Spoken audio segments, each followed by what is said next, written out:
I'm a gastroenterologist, and I practice and live in the suburbs of Detroit, Michigan.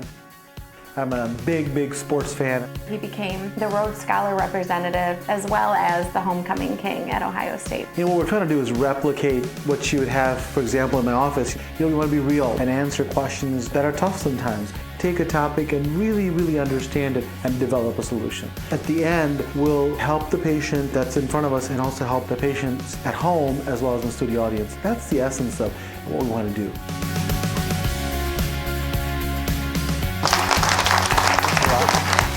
Thank you very much.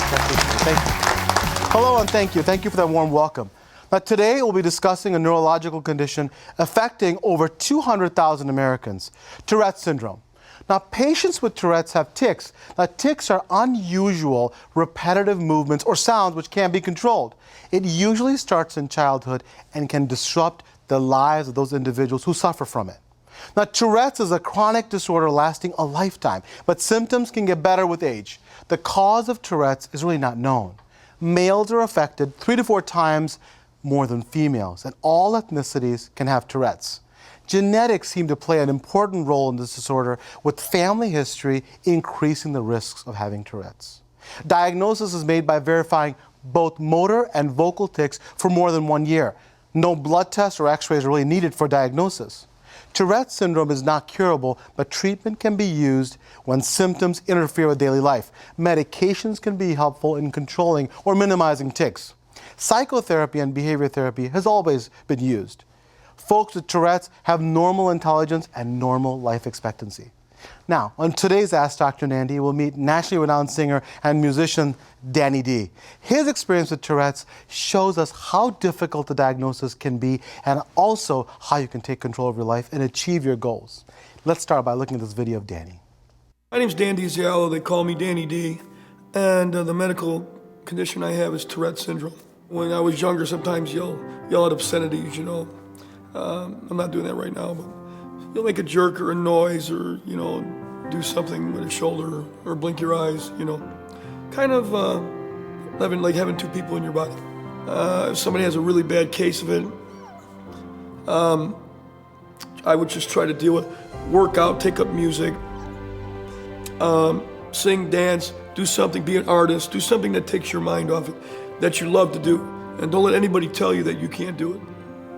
We come back, we'll meet Danny. Please don't go away. I was real proactive. I took a positive attitude. That's you very want to mess important. with me? I'll show you one day. You know.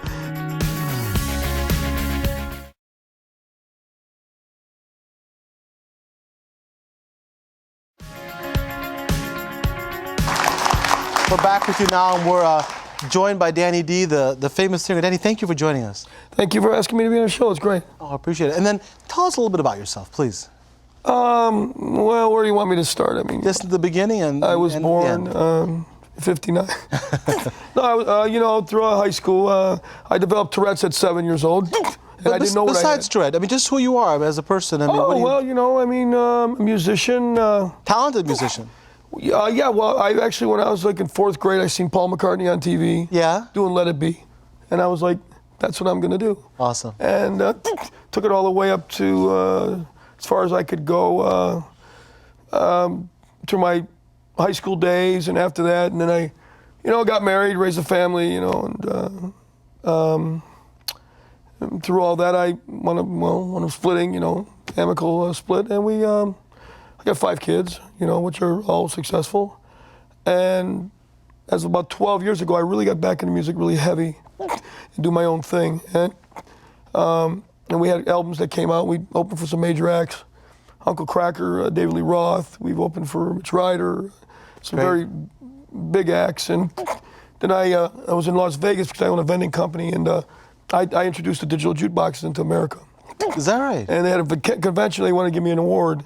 So I went to the convention, and the speaker was was Gene Simmons. So he was in there, and he's like, "Hey, why's Rod here? I thought I was gonna." So we got to talking, and he said, "You should do this Rod thing." I'm like, "Well, you know, I do some Rod in my show. At the end of the show, I fluff the hair, I put a jacket on, you know." But he says, "No, I'm going to tell you, you should do this Rod thing." So I started getting into it a little bit more in the last 7, 8 years.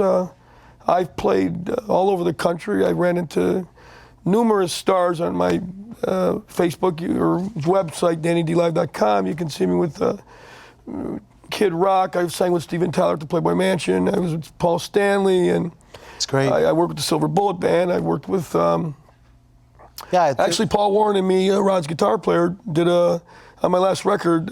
We did a song together, which is "You Wear It Well," which is Rod's song. He actually played the guitar in it. That's awesome. So we're honored to have you. But we're talking a little bit about Tourette's, and would you remember when you first had Tourette's, if you could remember? Because you didn't know you had it then, but when you go back, well, I was in second grade. Wow. And I was in a Catholic school. You had nuns. Yeah. And nuns. Say no more. This nun that was about 4 feet tall, Napoleon thing, and she would do the ruler on the hand. The same nun that was in my school. Wow. So we were making Holy Communion, and I was making this tick. Yeah. Tick, tick, I couldn't stop. And so I kind of got ridiculed for that. I didn't know where it was coming from. And throughout my high school, grade school and high school days, it got a little worse. You would swear, you would cuss, you would make noises, jerk your neck, do little involuntary movements. And in the school I was in, my mom was involved in the school, my dad was involved in the school, and it was like, you're all right, I'm all right. So I never really had any major problems, I think I had one fight, and I took on the biggest guy, and I won. So I got lucky. So I'm not going to fight you. I'm going to fight him because if I got to work my way up to him anyways. That's right. That's right. Nice. He slipped and I handled it. But anyway, Didn't know you were a singer and a comedian. I like it. Yeah, I tried. So anyways, so then my dad had rheumatoid arthritis, and he was bedridden for many years. But when I was 21, he would always read, Prevention magazine, looking for cures and whatever. He was bedridden at that time.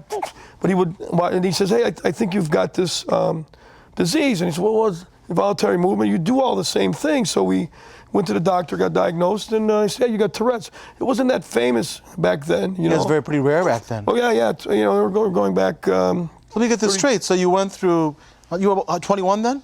No, yeah. Yes. About 30-some years, 32 years. Yeah, so we're talking from second grade to 21. This is how difficult this diagnosis can be.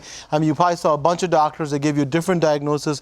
You had probably cures for 100 different things, right? Yeah, but we never seen a lot of doctors. I don't know, when I had it, people just, in my little realm of people in Hamtramck, Michigan there, they didn't bother me, a couple people, but I really didn't have a problem because my attitude was headstrong. I was playing on a band, my nice girlfriend in high school, I was a rock star, I was like, we ain't messing with this, he's just kind of a little crazy, he's weird, that's how rock stars are, I really didn't have a lot of issues as a lot of people would have because I was real proactive. I took a positive attitude. You want to mess with me? I'll show you one day, Exactly. And so it was like I didn't really have a lot of problems. But when it was diagnosed, it was still fresh. Nobody knew. And then some of the talk shows would come out, and one of the bigger talk shows came out, and they.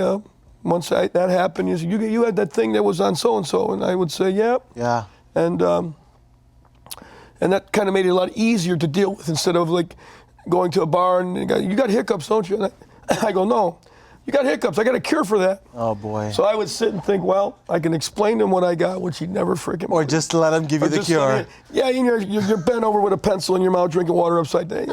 It's like crazy, So I'm like, so you try to explain it to him, It does not work. But hold that thought, Danny. They're telling me that we have to take a break. Now, what's also important is that when we come back, Danny's going to give us a treat and show us some of his musical skills. Please don't go away. I couldn't have tried any.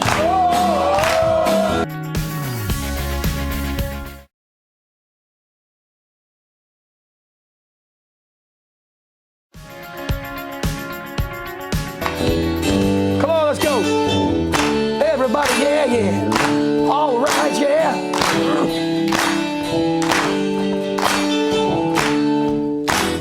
Wake up, Maggie. I think I got something up. Come on, let's go.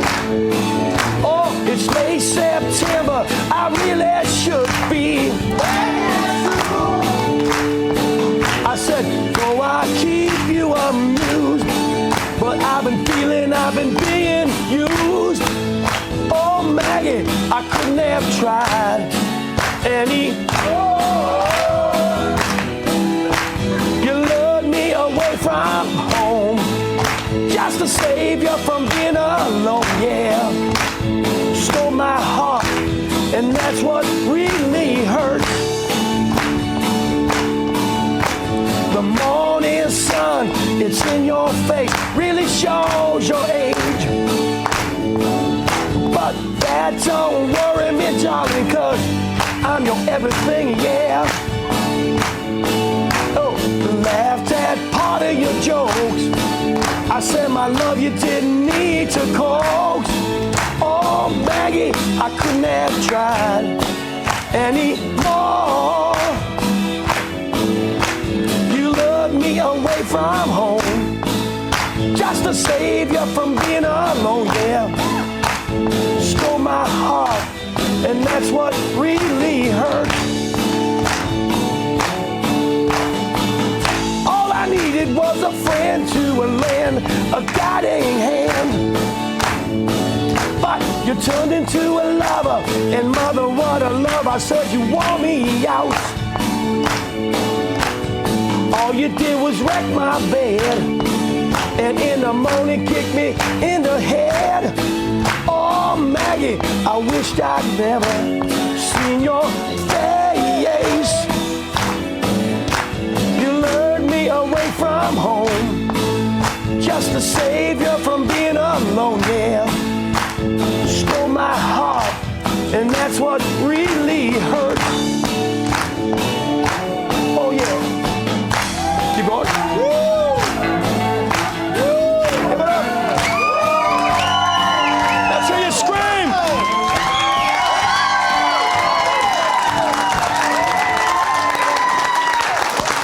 Nice job, nice job, nice job, nice job. Very well done. Well, it's awesome. Wasn't that great?